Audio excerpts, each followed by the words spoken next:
তো প্যান কার্ডের নতুন নিয়ম অনুযায়ী যদি আপনার প্যান কার্ডের সাথে আধার কার্ড লিঙ্ক না করা থাকে সেক্ষেত্রে কিন্তু আপনাকে 1,000 টাকা পেনাল্টি অর্থাৎ ফাইন দিয়ে অনলাইন থেকে প্যান কার্ডের সাথে আধার কার্ড লিঙ্ক করতে হবে। আর ইনকাম ট্যাক্সের ধারা 272 বি অনুযায়ী যদি আপনার কাছে একটার অধিক অর্থাৎ ভিন্ন নাম্বারে প্যান কার্ড থাকে সেক্ষেত্রে কিন্তু আপনাকে 10,000 টাকা ফাইন পর্যন্ত দিতে হতে পারে। আর 1,000 টাকা পেনাল্টির কথা শুনে আপনারা অনেকেই চেষ্টা করছেন নতুন আরও একটি প্যান কার্ড নিজের জন্য তৈরি করার, অর্থাৎ অনলাইন থেকে প্যান কার্ডের সাথে আধার কার্ড লিঙ্ক করতে গেলে যে 1,000 টাকা পেনাল্টি দিতে হয় সেই পেনাল্টি না দিয়ে আপনি নতুন আরও একটি প্যান কার্ড তৈরি করছেন, সেক্ষেত্রে কিন্তু পরবর্তী সময়ে আপনারা বিরাট সমস্যায় পড়তে পারেন। তো আজকের ভিডিওতে আপনারা দেখাবো যাদের কাছে একটার অধিক ভিন্ন নাম্বারে প্যান কার্ড রয়েছে তারা দ্বিতীয় প্যান কার্ড কীভাবে সারেন্ডার করবে, তার জন্য কীভাবে ফর্ম ফিল আপ করবে, কোথায় জমা করবেন তার সম্পূর্ণ পদ্ধতি। তো ভিডিওটি প্রত্যেকের জন্য খুবই গুরুত্বপূর্ণ, অবশ্যই শুরু থেকে শেষ পর্যন্ত দেখবেন। ভিডিওটি ভালো লাগলে লাইক করবেন, চ্যানেলটিকে সাবস্ক্রাইব করে পাশে রাখা বেল আইকনটি প্রেস করে নোটিফিকেশন অল করে রাখবেন, সবার সুবিধার্থে ভিডিওটি শেয়ার করবেন। তো চলুন শুরু করি। তো যদি আপনার কাছে একটার অধিক ভিন্ন নাম্বারে প্যান কার্ড থাকে সেক্ষেত্রে কিন্তু আপনাকে এই ফর্মটি ফিল আপ করতে হবে। তো এই ফর্মের মাধ্যমে কিন্তু আপনারা নতুন প্যান কার্ড তৈরি করার জন্য আবেদন করতে পারবেন, পাশাপাশি কিন্তু প্যান কার্ডের যাবতীয় কারেকশন করার জন্য আপনারা এই ফর্মটিকে ইউজ করতে পারেন। যদিও এখন অনলাইনের মাধ্যমে নতুন প্যান কার্ড বা প্যান কার্ডের যাবতীয় কারেকশন হয়ে যায়, সেক্ষেত্রে আপনাদের অফলাইন ফর্ম ফিল আপ করার কোনো রকম দরকার নেই। তো এখানে আপনাদের একটা কথা বলে রাখি, অনেকে আমাকে প্রশ্ন করেছিলেন যে আমার কাছে একটার অধিক প্যান কার্ড রয়েছে সেক্ষেত্রে আমরা সারেন্ডার করবো কি না। তো যদি আপনার কাছে একটা নাম্বারে 2-3টে প্যান কার্ড থাকে সেক্ষেত্রে কিন্তু সমস্যার কোনো ব্যাপার নেই। অর্থাৎ যদি আপনার কাছে একটা নাম্বারের 2-3টে প্যান কার্ড থাকে সেক্ষেত্রে কিন্তু আপনাকে সারেন্ডার করার কোনো রকম দরকার নেই, কারণ হতে পারে আপনি প্যান কার্ড কারেকশন করতে দিয়েছিলেন বা প্যান কার্ড রিপ্রিন্ট করতে দিয়েছিলেন, সেক্ষেত্রে আপনার কাছে একটা নাম্বারের 2-3টে প্যান কার্ড থাকতে পারে। কিন্তু যাদের কাছে একের অধিক প্যান কার্ড রয়েছে অর্থাৎ ভিন্ন নাম্বারে প্যান কার্ড রয়েছে সেক্ষেত্রে কিন্তু তাদের পরবর্তী যে প্যান কার্ডগুলো আছে অর্থাৎ সেকেন্ড যে প্যান কার্ড রয়েছে সেই প্যান কার্ড কিন্তু অবশ্যই সারেন্ডার করতে হবে, নাহলে কিন্তু 10,000 টাকা ফাইন এমনকি জেল পর্যন্ত হতে পারে।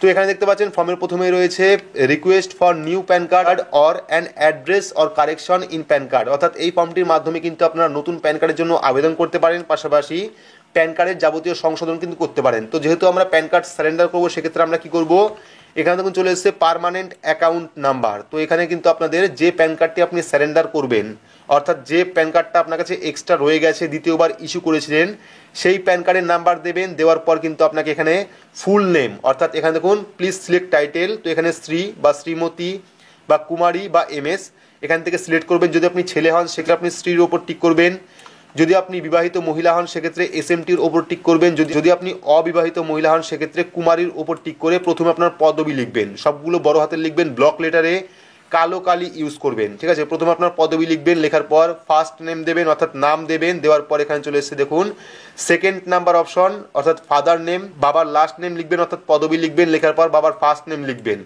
লেখার পর এখানে মাদার্স নেম অর্থাৎ মায়ের লাস্ট নেম অর্থাৎ পদবি লিখবেন, লেখার পর মায়ের প্রথম নাম লিখবেন। তো এখানে কিন্তু ফার্স্ট নাম্বার যে অপশন রয়েছে সেটা ফিল আপ করবেন, ফিল আপ করার পর সেকেন্ড নাম্বার যে পয়েন্ট রয়েছে সেটা আপনারা ফিল আপ করবেন। ফিল আপ করার পর এখানে দেখুন ডেট অফ বার্থ চলে এসেছে, তো এখানে ডেট অফ বার্থটা বসিয়ে দেবেন, আপনার অর্থাৎ প্যান কার্ডে যে ডেট অফ বার্থ রয়েছে সেই ডেট অফ বার্থটা বসিয়ে দেবেন। যাবতীয় কিন্তু কিছু করার দরকার নেই, এখানে শুধুমাত্র লাস্টে আপনাদের প্যান কার্ডের নাম্বারটা দিতে হবে।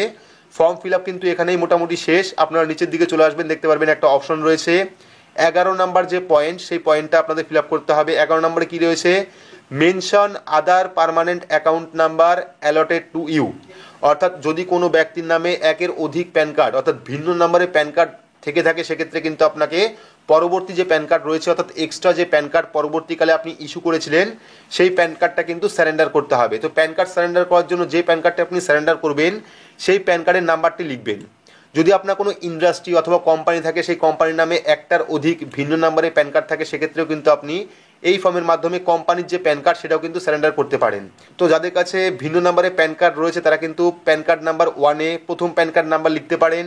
যদি আপনার কাছে আরও প্যান কার্ড থাকে সেক্ষেত্রে কিন্তু প্যান কার্ড নাম্বার 2-এ সেকেন্ড প্যান কার্ড নাম্বার লিখতে পারেন। অর্থাৎ যতগুলি প্যান কার্ড আপনি সারেন্ডার করবেন প্রত্যেকটা প্যান কার্ডের নাম্বার কিন্তু লিখে দেবেন। লিখে দেওয়ার পর এখানে আপনার নাম লিখে দেবেন, লিখে দেওয়ার পর এখানে আপনার সই দেবেন অর্থাৎ টিপ সই করতে পারেন, করার পর এখানে প্লেস অর্থাৎ জায়গার নাম আপনি দিয়ে দেবেন। যে জায়গায় আপনি বাস করেন আপনার গ্রামের নাম লিখবেন, লেখার পর ডেট, যে ডেটে আপনি এই ফর্মটি ফিল আপ করছেন বা সাবমিট করবেন সেই ডেটটি আপনি এখানে দেবেন, প্রথমে ডেট তারপরে মান্থ তারপরে ইয়ার। তো দেওয়ার পর ফর্মটা কিন্তু পুরোপুরি ফিল আপ হয়ে গেল। এবার কিন্তু আপনাদের বাজার থেকে একটা খাম কিনতে হবে বা যে চিঠি পোস্ট করা যে খামগুলো আছে সেই খামটা কিনতে হবে। খামের মধ্যে কিন্তু আপনাকে এই ফর্মের পাশাপাশি আপনি যে প্যান কার্ডটা সারেন্ডার করবেন সেই প্যান কার্ডটা এখানে দিতে হবে, অর্থাৎ হার্ড কপি যেটা আছে ফিজিক্যাল কপি যেটা আছে সেটা কিন্তু এই ফর্মের মাধ্যমে দিতে হবে, এই ফর্মের সাথে দিতে হবে সেই খামের মধ্যে। তো আপনারা প্যান কার্ডটি দিয়ে এই ফর্মটি দিয়ে খামের মধ্যে ভরে আপনারা এই যে ঠিকানাটা রয়েছে NSDL, তো এটা NSDL এর অ্যাড্রেস। আপনাদের যাদের কাছে UTI TSL এর প্যান কার্ড রয়েছে তারাও কিন্তু UTI TSL এর প্যান কার্ডের ঠিকানায় পাঠিয়ে দেবেন। তো এটা NSDL এর অ্যাড্রেস, এই অ্যাড্রেসটা আপনারা খামের ওপর লিখবেন। তো খামের মধ্যে ভরে আপনাদের এলাকার যে পোস্ট অফিস রয়েছে সেই পোস্ট অফিসে গিয়ে স্পিড পোস্টের মাধ্যমে 25 টাকা কি 22 টাকা নেবে, এরকম একটা খরচা পড়বে আপনাদের। আপনারা এই যে ঠিকানাটা রয়েছে NSDL এর, যাদের কাছে UTI TSL এর প্যান কার্ড রয়েছে তারাও কিন্তু UTI TSL এর যে অ্যাড্রেস সেই অ্যাড্রেসে পাঠিয়ে দেবেন। বাকি কিন্তু আপনারা এখানে অ্যাড্রেস পেয়ে যাবেন। এই অ্যাড্রেসটা লিখে টুতে প্যান কার্ড কোম্পানির অ্যাড্রেস দেবেন এবং ফর্মে আপনার নাম দেবেন, দিয়ে কিন্তু আপনি বাই স্পিড পোস্টে পাঠিয়ে দেবেন। 25 টাকা কি 30 টাকা এরকম খরচা পড়বে। তো ঠিক এভাবেই কিন্তু আপনার কাছে যদি ভিন্ন নম্বরে একাধিক প্যান কার্ড থাকে সেক্ষেত্রে কিন্তু এই ফর্মের মাধ্যমে স্যারেন্ডার করতে পারেন। আপনারা অবশ্যই স্যারেন্ডার করে দেবেন যাদের কাছে একের অধিক প্যান কার্ড রয়েছে, না হলে কিন্তু ভবিষ্যতে অনেক বড় সমস্যায় পড়তে পারেন। এবার যারা এখনো পর্যন্ত প্যান কার্ডের সাথে আধার কার্ড লিঙ্ক করানি তারা অবশ্যই 31শে মার্চ 2023-এর আগে 1000 টাকা পেনাল্টি অর্থাৎ ফাইন দিয়ে অনলাইন থেকে প্যান কার্ডের সাথে আধার কার্ড লিঙ্ক করিয়ে নেবেন, না হলে কিন্তু পরবর্তী সময়ে আপনার প্যান কার্ডটি ব্লক হয়ে যাবে। তো এই ছিল আজকের আপডেট। তো আপডেটটি আপনাদের কেমন লাগলো অবশ্যই কমেন্ট বক্সে কমেন্ট করে জানাবেন। ভিডিওটি ভালো লাগলে লাইক করবেন, চ্যানেলটিকে সাবস্ক্রাইব করে পাশে রাখা বেল আইকনটি প্রেস করে নোটিফিকেশন অল করে রাখবেন, সবার সুবিধার্থে ভিডিওটি শেয়ার করবেন। তো আজকের মতো এইটুকুই, ধন্যবাদ।